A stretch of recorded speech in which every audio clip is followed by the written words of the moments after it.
सिर्फ एक यात्रा निकलने वाली है, बीजेपी का देश से पलायन। कांग्रेस राज में पहले भी महंगाई इस बीजेपी के मुकाबले बड़ी कम थी और आगे भी कम ही रहेगी। भारतीय जनता पार्टी जो है भारतीय जुमला पार्टी है। हमारे देश के अंदर सुई तक नहीं बनती थी। पहले 15 लाख का लालच दे दिया सभी को, बाद में धर्म के नाम पे जो लड़ाई, जाति के नाम पे लड़ाई। आज हमारा जो विषय है वो 3 चीज़ों को लेकर है। एक महंगाई, दूसरा भ्रष्टाचार और तीसरा बेरोजगारी। ये तीनों कहीं ना कहीं हर घर के अंदर इन तीनों में से एक ना एक चीज़ से हर आदमी ग्रस्त है। और सरकार जो आंख मूंद करके सोई हुई है, जिन्होंने ये कहा था कि हमारी सरकार आते ही हम 2 करोड़ नौकरियां देंगे, बेरोजगारी बिल्कुल ख़त्म कर देंगे, महंगाई बिल्कुल कम कर देंगे, पेट्रोल डीजल आपको 35 रुपये से लेकर और 50 रुपये तक मिलेगा। आज आप देख सकते हैं गैस सिलेंडर को लेकर के उन्होंने कहा था कि हम आपको स्मृति ईरानी सड़कों पे बैठ जाती थी सिलेंडर लेकर के, यहाँ सिलेंडर बहुत महंगा है, 450 रुपये का, हम आपको 300 रुपये का सिलेंडर देंगे। आज वही सिलेंडर, वही पेट्रोल, वही डीजल, 1100 रुपये का सिलेंडर, 100 रुपये का डीजल और पेट्रोल है। महंगाई कम करने की 200 सस्ता भी हुआ सिलेंडर अभी। 200 रुपये सस्ता, वो तो आप सब समझदार हो कि भी 1100 रुपये बढ़ा करके यदि 200 रुपये सस्ता कर दिया, ये तो ऊँट के मुंह में जीरा देने वाला काम है। और इलेक्शन नज़दीक आ रहे हैं, जिसको देखते हुए सरकार कहीं ना कहीं लोगों को लुभाने की कोशिश कर रही है। लेकिन जिस प्रकार से लोगों को लूटा गया है इन 2014 के बाद से, मुझे नहीं लगता कि आज जनता इनके इन झूठे वादों और जुमलों के अंदर आने वाली है और फंसने वाली है। हम इस मुहिम को लेकर के जो ये है ज़्यादा से ज़्यादा लोगों तक जाने की कोशिश करेंगे। हर हलके के अंदर, पूरी विधानसभाओं में और लोकसभा के अंदर भी कोशिश करेंगे कि इस मुहिम को पूरी तरीके से चलाया जाए। और 2 अक्टूबर को महात्मा गांधी जी की जयंती है। हम कोशिश ये कर रहे हैं कि सोशल मीडिया के थ्रू और जो जितने भी हमारे पास संसाधन जो हम जिसको यूज़ करके इस मुहिम को चला सकते हैं, उन संसाधनों का यूज़ करके हम इस मुहिम को चलाएंगे। हम सिर्फ इसीलिए आज यहाँ पर इकट्ठे हुए हैं कि जो जनता बुरी तरीके से बेहाल है और अब चुनाव भी नज़दीक है, ताकि हम जनता को जगा सकें, जागरूक बना सकें और वो जागरूक होकर के अपने वोट का निष्पक्ष होकर के और इन जो झूठे जो लोग आज सत्ता को हासिल करके बैठे हुए हैं, इनसे बचें और आने वाले समय के अंदर अपना वोट, कीमती वोट सही जगह चुन करके दें, जो उनकी दुख और तकलीफ को समझ सकता हो। ऐसी सरकार, ऐसी पार्टी को चुन करके लाएं। इसीलिए हम आज यहाँ सब एकत्रित हुए हैं। और अब तो सभी पार्टियां जो है कांग्रेस में कहीं ना कहीं शामिल हो गया, गठबंधन हो चुका है। देखिए, वो सब जानते हैं कि यदि देश का भला कोई कर सकता है तो कांग्रेस पार्टी कर सकती है। और जिस प्रकार से लगातार ईडी और दूसरी संस्थाओं का दुरुपयोग करके हर आदमी को दबाने की कोशिश की जा रही है, चाहे वो कैसा ही क्यों ना हो, और उसको ऊपर निरंतर मतलब उसके ऊपर निरंतर आरोप लगा करके, चाहे वो उस आरोप का दोषी है या नहीं है, लेकिन कहीं ना कहीं उसको मेंटली प्रेशराइज करके और उसको दबाने का काम भी सरकार कर रही है, जो ये लगातार 2014 के बाद से लगे हुए हैं निरंतर इस काम के ऊपर। मुहिम को कैसे शुरू किया जा रहा है और क्या कुछ संदेश देना चाहेंगे, किस नंबर के थ्रू जो है जुड़ सकते हैं? देखिए, इस मुहिम को नाम तो ये महंगाई, भ्रष्टाचार और बेरोजगारी, इसमें नाम देने की ज़रूरत क्या, ये तीनों अपने आप में इतना बड़ा नाम है इस पूरे देश के अंदर। आज अगर देखिए, आज चाहे कोई सरकारी संस्थान है, चाहे कुछ और है, आज हमारी देश की नसों में भ्रष्टाचार इस कदर घुस चुका है। यदि आज हम समय रहते हुए नहीं जागे, युवाओं को नहीं जगाया, तो ये भ्रष्टाचार एक दिन इस देश को इतना खोखला कर देगा कि हमारे देश के अंदर आने वाली पीढ़ी हमें गालियां देगी कि हाँ, कि भी हमारे जो पुराने जो बुजुर्ग थे या लोग थे, उन्होंने आखिर इसको लेकर के जागरूकता क्यों पैदा नहीं की। तो हम इसीलिए इस चीज़ को लेकर के चल रहे हैं, ताकि युवाओं के अंदर एक भरोसा पैदा हो सके, जो बच्चे आगे पढ़ लिख करके आ रहे हैं उनके अंदर एक अच्छी भावना जा सके भी भ्रष्टाचार से हमने दूर रहना है, ईमानदारी से काम करना है। और इस देश के नहीं, कोई भी देश हो, अगर उसकी तरक्की चाहिए तो हमें भ्रष्टाचार से दूर रहना होगा, ईमानदारी से काम करना होगा, ताकि लोगों तक उनका हक पहुंच सके। ये हमें इस मुहिम के थ्रू लोगों तक अरुण जी, आप ना भ्रष्टाचारी को कैसे देखते हैं? बीजेपी सरकार है, आपको क्या लगता है कौन सा भ्रष्टाचारी सरकार में हो रहा है जिसको आप देखते हैं? भ्रष्टाचार का नाम दिया है, बेरोजगारी का नाम दिया है। आप करनाल से ही हैं? हाँ जी, करनाल से। अगर आप करनाल से हैं तो करनाल के अंदर आपको पता होगा कितने करोड़ रुपए स्मार्ट सिटी के नाम के आए हैं। आप बेहतर जानते हो, मेरे साथ पत्रकार हो और आपके पास सारे डाटा हैं सारा चीज आपके पास है, सिर्फ क्या है कि कहीं ना कहीं हर आदमी को इस सरकार ने डरा के रखा हुआ है, दबा के रखा हुआ है, ताकि वो अपना मुंह खोल ना पाए। और इसी वजह से देखिए जनता को भी जागरूक होना पड़ेगा। यदि किसी निर्दोष आदमी के प्रति सरकार कोई कार्रवाई करती है तो समझ लीजिए किसी न किसी दिन आपका नंबर भी आएगा, आप भी कहीं ना कहीं फंसोगे। तो आप सब लोग जागरूक हो, इस सरकार को भगाने का काम यदि करना है तो जागरूक होना जरूरी है। अरुण जी, अगर भ्रष्टाचार की बात करें, सीएम मनोहर लाल बोलते हुए नजर आते हैं कि भ्रष्टाचार तो है ही नहीं, बिना खर्ची पर्ची के हम लोग नौकरियां दे रहे हैं। और अगर विपक्ष पार्टी की बात करें तो कॉमनवेल्थ गेमों में जो घोटाला हुआ था वो भी कांग्रेस सरकार में ही हुआ था। देखिए आप एक बात बताइए मुझे, जो अभी ये लेटेस्ट में कितने लोग जो है भ्रष्टाचार में, इन्होंने कितना हजारों करोड़ रुपया उसका माफ कराया। अभी किसका माफ किया गया अभी हजारों करोड़ रुपया? सुभाष चंद्र जी का 5,000 करोड़ रुपया इन्होंने माफ कर दिया है। इससे पहले कितने करोड़ के 1500 करोड़ लिए, इससे 5,000 करोड़ माफ किए। इससे पहले कितने जो यहाँ पर थे जो भाग गए हैं, नीरव मोदी, माल्या और कितने कितने ऐसे भ्रष्टाचारी हैं जो देश से हजारों करोड़ों रुपए का घपला करके, और जो बड़े बड़े जो व्यापारी हैं जिनका कर्जा माफ कर दिया जाता है, लेकिन गरीब आदमी, गरीब किसान, मजदूर आखिर वो कहाँ जाएंगे? उनका कर्जा क्यों नहीं माफ किया जाता? जब आप इतने बड़े बड़े आदमियों को इतना बड़ा बड़ा कर्जा माफ कर सकते हो तो गरीब आदमी का कर्जा माफ क्यों नहीं करते हो? और रही बात आप सरकार को कह रहे हो कि बिना खर्ची बिना पर्ची के नौकरियां, लेकिन उसके बावजूद जो घोटाले, जितने बड़े बड़े घोटाले हैं वो तो इसके मुकाबले कुछ भी गिनती में नहीं आते। आज हमारे प्रदेश के ऊपर 3,43,000 करोड़ रुपए का कर्जा हो चुका है, और जो कहीं कांग्रेस के राज में सिर्फ और सिर्फ मेरे ख्याल में 56,000 या 80,000 करोड़ 80,000 लाख करोड़ रुपए का 80,000 करोड़ रुपए का कर्जा था, आज वो 3.5 लाख करोड़ रुपए का कर्जा हो चुका है। 3.5 लाख हजार करोड़ का कर्जा हो चुका है। आखिर इसके बारे में सरकार क्यों चुप है, क्यों नहीं बोलती है, क्यों जनता को जवाब नहीं देती कि आखिर वो जनता का पैसा जा कहाँ रहा है? कम से कम सरकार ये तो बता दे। अगर ईमानदारी से बता दे, अगर आप अपने पास भी रख रहे हो तो कम से कम बता तो दो भाई हमारा खर्चा चलता नहीं है इस तनख्वाह से जो एमएलए और मंत्रियों को मिलती है, इसलिए हमारे को भ्रष्टाचार करना। काले धन की बात हुई थी, 15 लाख की बात हुई थी, क्या वो काला धन बाहर आया है? वो आप बेहतर जानते हो कि वो सबके सब इनके जो वो गृह मंत्री रहे अमित शाह जी, उन्होंने क्या कहा था एक प्रेस कॉन्फ्रेंस के अंदर? एक मीडिया वाले को कहते हैं जी ये तो इलेक्शन के अंदर एक जुमलाबाजी थी, ये तो जुमले होते हैं, ये हकीकत नहीं होती है।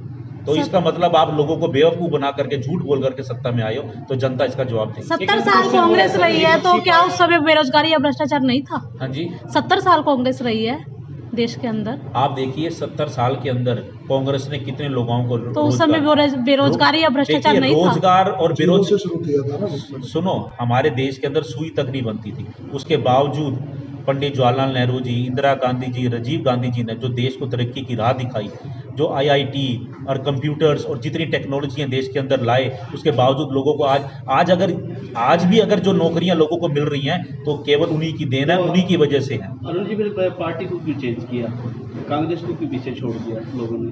देखिए वही अभी क्या बात बताई गई है, सिर्फ जुमला।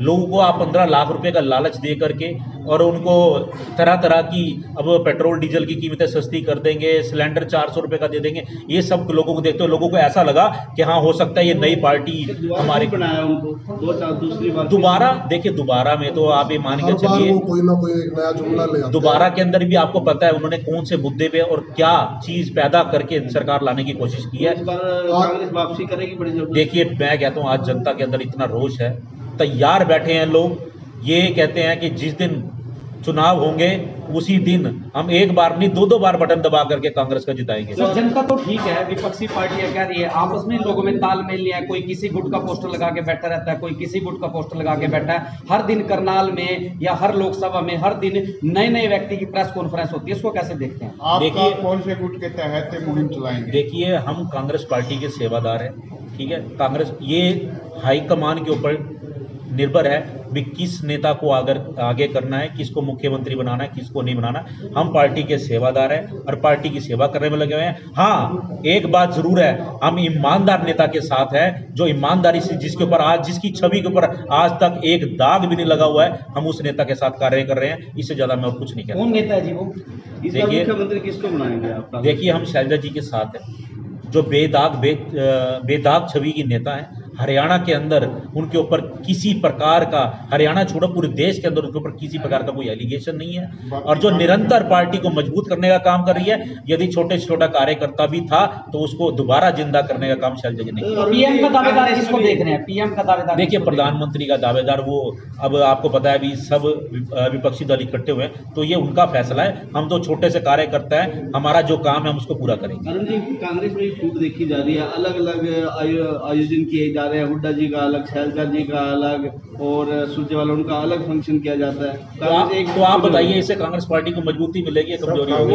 मजबूत करने में सब लगे हैं। अलग अपना नहीं, आप इस बात को बताइए मुझे, इससे कांग्रेस पार्टी को मजबूती मिलेगी कि नहीं मिलेगी? सर ऐसा तो नहीं, कहीं ना कहीं अरुण जी, कहीं ऐसा तो नहीं कि देखिए, जब चुनाव होता है अगर टिकट नहीं देती पार्टी किसी व्यक्ति को, फिर वो दूसरे दल में जाते हैं या आजाद लड़ते हैं, तो ऐसा तो नहीं है कांग्रेस में कभी वो गुटबाजी लास्ट में माइनस पॉइंट देके जाए? हर व्यक्ति जो लगातार पार्टी में सेवाएं दे रहा है, जनता के बीच में है, यदि उसको अनदेखा किया जाता है या कुछ होता है, ऐसा कुछ होता है, तो कहीं ना कहीं उसको टीस तो पहुंचती है कि मैं लगातार इतने सालों से पार्टी की सेवा कर रहा हूं और मेरा हक भी बनता है।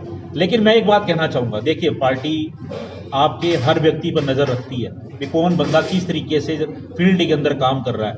ऐसा कुछ नहीं है कि आज की डेट में, बल्कि अब तो इस चीज़ में कांग्रेस पार्टी में इतना सुधार आ चुका है कि हर व्यक्ति के ऊपर पार्टी की बारीकी से नजर है कि कौन व्यक्ति कितना काम कर रहा है, कैसे काम कर रहा है, कितना लोगों के बीच में जा रहा है। तो पार्टी हर किसी को सम्मान देगी, और मैं तो ये चाहूंगा कि जो व्यक्ति सम्मान लायक है पार्टी उसको सम्मान दे। तो हम तो आपकी इतनी भी बड़ा दावेदारी होगी कहीं ना कहीं एमएलए की टिकट के? देखिए, हम पार्टी के सेवादार हैं, हम पहले कह चुके हैं, पार्टी जो जिम्मेदारी हमारे को देखे हम उस पार्टी की जिम्मेदारी को निभाएंगे। हम किसी प्रकार की दावेदारी में ना विश्वास रखते हैं, ना हम किसी पार्टी की दावेदारी के बारे में कहते हैं। हुड्डा जी का आयोजन होने जा रहा है स्कूल के अंदर, उसके लिए कुछ बताएंगे आप?